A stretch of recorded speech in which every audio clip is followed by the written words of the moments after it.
Hello and welcome to the Emil Barna podcast. I'm looking forward to running you through this new series where I'm going to be reading aloud my book for all those who don't have the time, quite frankly, to get on Kindle and to go through an ebook around willpower and addiction. But since I kind of specialize in addiction, trauma, mental health related treatment approaches, I thought I'd put together a book back in 2017, which at the time I called Minding the Brain Towards Change, What Willpower Really Means for Addiction. Now, by the time I release my next edit, the title may change, but at the moment we're just going to run with what's on Kindle, Amazon Kindle, and what's available right at the moment.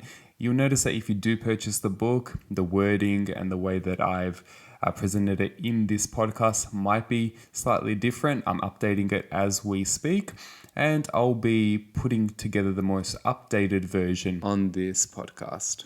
In saying that, because the podcast is the way that it is, you're listening to this sort of stuff, you can't reflect back and try to have a look at the reference lists and have all the stuff that I include in the book.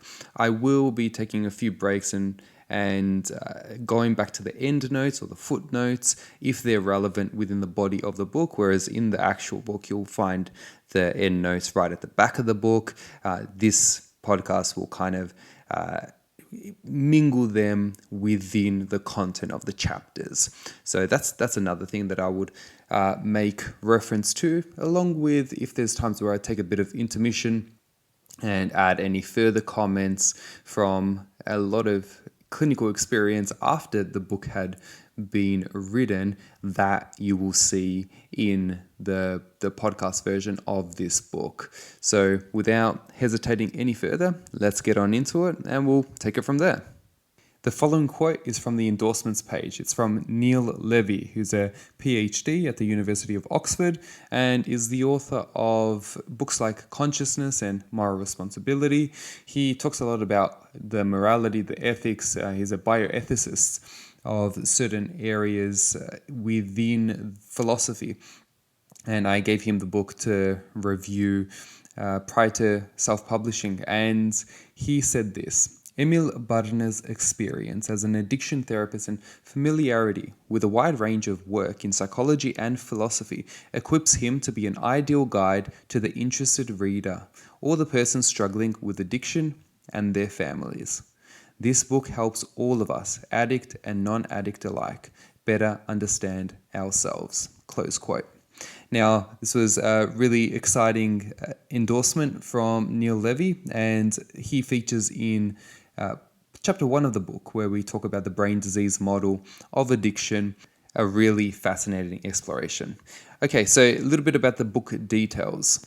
I self-published this book back in 2017, and as I mentioned, I'm reviewing it again and revising it. So the next edition will be published probably 2022 or a little bit later, depending on how long it takes me to get on into that. But the book is published by Barna Books, which is an imprint of my company, Barna Counselling and Consulting, which is based in Melbourne, Australia. And you can find out a little bit more about Barna Counselling and Consulting at barnacc.com.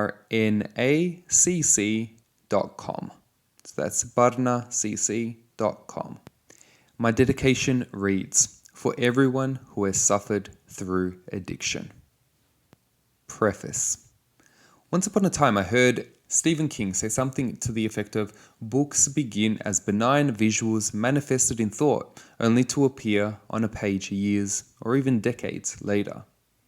This book began as a simple idea back in 2014. My aim was to provide practical, personal guidance to those addressing addiction through a willpower lens. What the hell does that even mean? Well, during my clinical placement, a time where counselors learn the tricks of the trade by working in a clinic or something similar, I spent time at a community-based addiction treatment program in suburban Melbourne.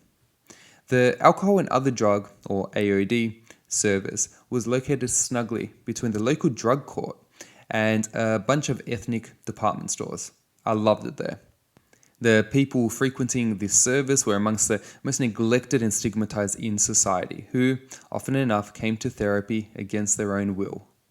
There's a footnote here which reads, "This is especially concerning given that people struggling with addiction also tend to have the most affected lives in relation to many areas of trauma, homelessness, socioeconomic status, uneducation or less education, as well as joblessness, incarceration, and suicide rates." Back to the book.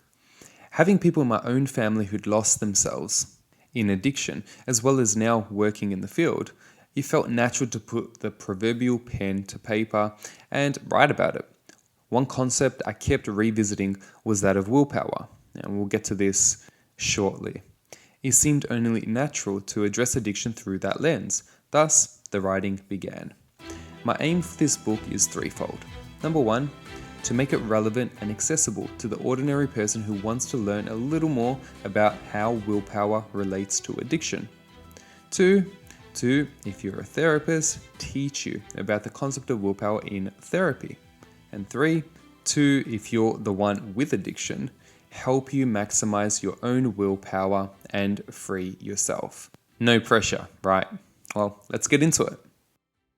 So there you have it. That was a preface to my book that I'll be continuing on to read in the next and upcoming episodes on the Emil Barna podcast. Keep tuned as we'll dive into the introduction and then the chapters. See you later.